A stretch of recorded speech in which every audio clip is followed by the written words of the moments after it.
Maraming girls na basketball fans ang kinilig ng bonggang-bongga nang makita nila ng personal sina Daniel Padilla, Sanjo Marudo at Enrique Hill sa Araneta Coliseum nitong Biyernes.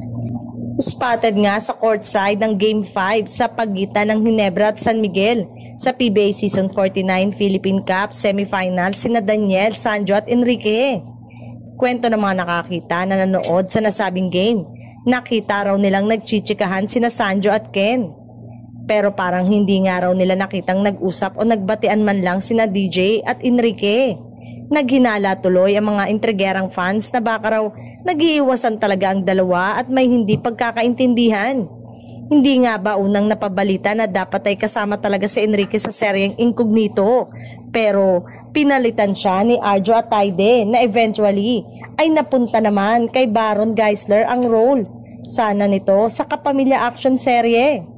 Kapansin-pansin naman daw kasi ang hindi pagchichikahan ni na DJ at Ken, kahit hindi naman daw kalayuan ang pagitan ng upuan nila.